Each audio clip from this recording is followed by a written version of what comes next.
अभी बीते दिनों ही कोतवाली पुलिस ने चोरी की वारदातों का अंजाम देने वाले एक आरोपी को पकड़ा था, तो वहीं पुनः एक बार फिर अज्ञात चोर ने सूने मकान में चोरी की घटना को अंजाम देते हुए पुलिस की गश्त पर सवाल खड़े कर दिए हैं। आज कांग्रेस के बड़े-बड़े नेता चुनाव लड़ने से कतरा रहे हैं और बालाघाट में ऐसे आदमी को टिकट दी जा रही है जिसे राजनीति का कोई अनुभव नहीं है। इससे तो अच्छा होता कि कांग्रेस हिना कांवरे को ही टिकट दे देती, तो कांग्रेस चुनाव में फाइट तो होती। आज कांग्रेस ने भाजपा की झोली में लोकसभा की सीट डाल दी है। ये कहना है पूर्व सांसद कंकर मुंजारी का, जो अब लोकसभा चुनाव में बहुजन समाज पार्टी से लोकसभा के चुनावी मैदान में उतरेंगे। देखा जाए तो लोकसभा चुनाव के नजदीक आते ही जिले के पूर्व सांसद कंकर मुंजारी के द्वारा कांग्रेस में शामिल होने का दावा करते हुए नजर आ रही थी। इस दौरान न केवल कांग्रेस की टिकट पर लोकसभा चुनाव लड़ने की बात कही, बल्कि कांग्रेस प्रदेशाध्यक्ष जीतू पटवारी सहित पूर्व मुख्यमंत्री दिग्विजय सिंह से भी मुलाकात की और ये दावा किया कि कांग्रेस के पास उनसे अच्छा कोई विकल्प जिले में नहीं है। लेकिन 23 मार्च की रात्रि ने जैसे ही कांग्रेस ने अपने प्रत्याशी की घोषणा की, तो अब कंकर मुंजारी के सुर बदल गए, जिन्होंने कांग्रेस के शीर्ष नेतृत्व को जमकर कोसते हुए कहा कि कांग्रेस ने भाजपा से साठगांठ कर बालाघाट लोकसभा सीट को भाजपा की झोली में डाल दिया है। 24 मार्च को पूर्व सांसद कंकर मुंजारी ने बसपा से लोकसभा चुनाव लड़ने का ऐलान करते हुए कहा कि उन्हें ऐसा लगता है लोकसभा का चुनाव कांग्रेस जिले में जीतना ही नहीं चाहती थी। एक तरह से कांग्रेस ने भाजपा को वॉक ओवर दे दिया है। ऐसी स्थिति में भाजपा को हराने और लोकतंत्र को बचाने के लिए अब वह अपने साथियों के सुझाव के बाद बहुजन समाज पार्टी से चुनाव लड़ने जा रहे हैं। उन्होंने कहा कि अब कांग्रेस एक तरह से चुनावी मैदान से बाहर हो गई है। उन्होंने कहा कि आज हमारे पास उतने संसाधन नहीं हैं और ना ही आर्थिक साधन हैं, लेकिन हम लोगों ने ये तय कर लिया है कि हर हाल में ये चुनाव लड़ेंगे, जिसको लेकर अब नए नारे के साथ हम जनता के बीच जाएंगे और वोट के साथ नोट की मांग भी करेंगे। चुनाव जीतना नहीं चाहती थी और मुझे ऐसा लगता है कि कांग्रेस पार्टी ने जो है एक तरह से भारतीय जनता पार्टी को वॉकआउट दे दिया है कि आप जीतो।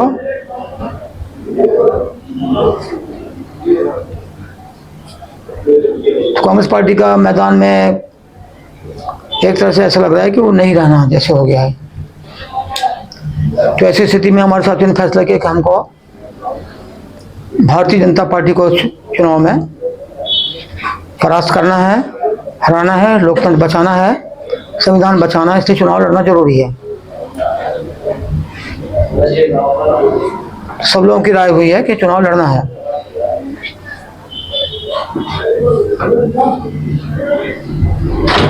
कांग्रेस तो जैसे उन्होंने उम्मीदवार घोषित किया उसी से तो मैदान से बाहर हो गए एक तरह से।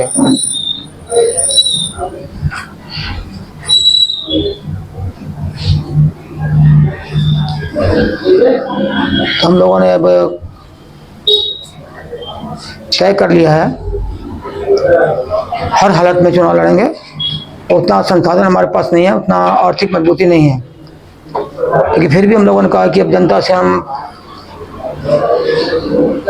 अनुरोध करेंगे, मांग करेंगे कि हमको वोट भी दें और नोट भी दें। एक नया नारे के साथ हम चुनाव लड़ेंगे।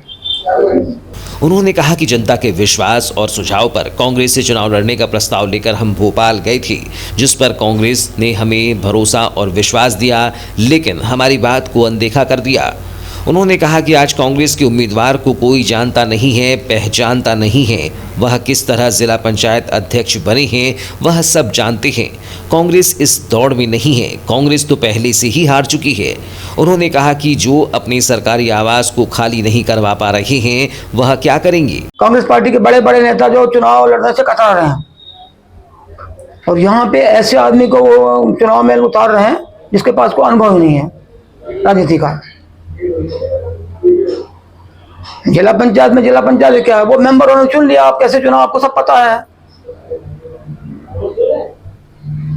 तो कुछ जनता ने चुना है क्या? लोकसभा का चुनाव जनता का चुनाव है, सीधे मतदाता चुनता है, सीधे एक वोट डलता है, वो चुनाव है लोकसभा का। कांग्रेस बीजेपी को मदद कर रही है यहाँ पर। जो कांग्रेस का उम्मीदवार है आपको मालूम है कैसा उम्मीदवार है वो, कोई पहचानता नहीं, कोई जानता नहीं है, राजनीति का अनुभव नहीं है। कुछ भी चीज़ नहीं है वहाँ पर। तो हम क्यों कांग्रेस को मदद करेंगे? हम क्यों कांग्रेस को यानी हराने की बात? कांग्रेस तो कहीं है नहीं दौड़ में, उसको क्या हराएंगे? पहले से कांग्रेस 6 बार हार चुकी है, उसे क्या हराएंगे हम? हराना चाहते हैं भारतीय जनता पार्टी को। उनके पिताजी 2 बार विधायक रह चुके हैं, वो खुद अभी जिला पंचायत अध्यक्ष है, फिर कैसे कमजोर है?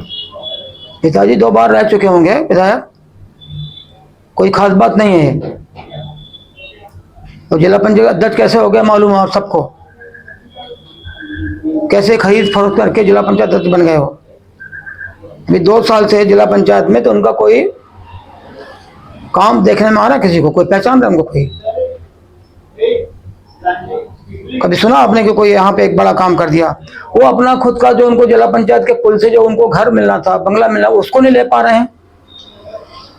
आज तक कब्जा करके बैठे हुए हैं वहाँ भारतीय जनता पार्टी के लोग, उसके नेता, उसको ले नहीं पा रहे, तो वो क्या करने वाले हैं? ये कोई उनका मापदंड नहीं कि पिता 2 बार विधायक रहेगा तो इसलिए उनको वोट मिल जाएगा। तो उससे ज्यादा बार तो हम 3 बार विधायक रहे हैं, निर्दलीय हम लोकसभा सदस्य रहे हैं। कौन ज्यादा पावरफुल है, कौन ज्यादा मजबूत था? कांग्रेस पार्टी को क्या करना था? इसका मतलब कांग्रेस पार्टी ने सेटिंग करके बीजेपी के झोली में सिर्फ डालने की कोशिश की है, सेटिंग करके, साठगांठ करके, ऐसा लगता है, ऐसा प्रतीत होता है। नहीं तो क्या वजह है? उन्होंने कांग्रेस के टिकट वितरण में पैसे का बड़ा लेन देन होने का दावा करते हुए कहा कि आज जिस पार्टी से लोग निकल कर भाग रहे हैं, उस पार्टी से चुनाव लड़ने के लिए उन्होंने स्वयं पहल की, लेकिन कांग्रेस ने उनके साथ विश्वासघात कर दिया। क्या वजह हो सकती है? मतलब उनका यही हो सकता है कि भारतीय जनता पार्टी से उनकी सेटिंग हो गई, यहाँ वो जीतना नहीं चाहते हैं, भारतीय जनता पार्टी जिताना चाहते हैं, ये वजह मुझे दिख रही है। और इसमें पैसे का बड़े स्तर पर लेन देन हुआ है। कांग्रेस आपको मनाने का प्रयास करेगी, कैसे मनाएंगे? अभी अब मानने की बात क्या है? मानने की बात क्या बची हुई है? क्या चीज़ है मानने की? अब तो 2 दिन में फॉर्म भरना है, 26-27 तारीख को। इतना इंतजार कर लिया, ये बहुत था हमारे लिए, और लोगों की मांग पे किया था हमने। मतदाताओं ने हमसे बार बार कहा था कि आप कांग्रेस पार्टी से टिकट लेकर लड़ो, उनसे मांग करो, प्रस्ताव करो, आप जाओ, बात करो। तब हम उनके पास गए थे खुद। जब कांग्रेस पार्टी के बाद लोग अभी भाग रहे हैं, निकल के भाग रहे हैं। अभी दीपक सक्सेना छोड़ के भाग गए, छिंदवाड़ा के बहुत से लोग भाग गए, और अभी और विधायक ने, किसी ने और, मतलब XMLA और भाग गए। तो लोग जा ही रहे हैं और कम रहे हैं। मध्य प्रदेश की मैं बात कर रहा हूँ, बाकी जगह की नहीं बोल रहा हूँ मैं। तो ऐसी स्थिति में कांग्रेस पार्टी क्या करना चाहिए था? उसे जब हमने आने की बात की तो उनको आके खुद हमारा स्वागत करना था, कि आप वेलकम करना था हमको, आइए आप, हम जा रहे हैं। तो वो हाँ बोल के, भरोसा दे के विश्वासघात कर रहे हैं। पूर्व सांसद ने कहा कि कांग्रेस प्रत्याशी सम्राट सरस्वार से पूर्व विधायक हिना कांवरे को बेहतर बताते हुए कहा कि हिना कांवरे 2 बार की विधायक रह चुकी हैं, विधानसभा उपाध्यक्ष रह चुकी हैं। इससे अच्छा होता कि जब हमें कांग्रेस टिकट नहीं दे रही थी तो हिना कांवरे को ही टिकट दे देती। हिना कांवरे की बात हम बोल कह सकते हैं, तैयारी करी थी वो, मगर इतना था कि वो 2 बार के MLA है और विधानसभा के उपाध्यक्ष रही हुई है, और पॉलिटिकल उनका बैकग्राउंड है। तो जब उनकी पार्टी की हम बात करते हैं, तो जो सम्राट सरस्वार को जो टिकट दे दिया है, उससे बेहतर तो अच्छा होता कि उनको दे, हमको नहीं दे रहे थे तो थोड़ा बहुत ठीक कर सकती थी।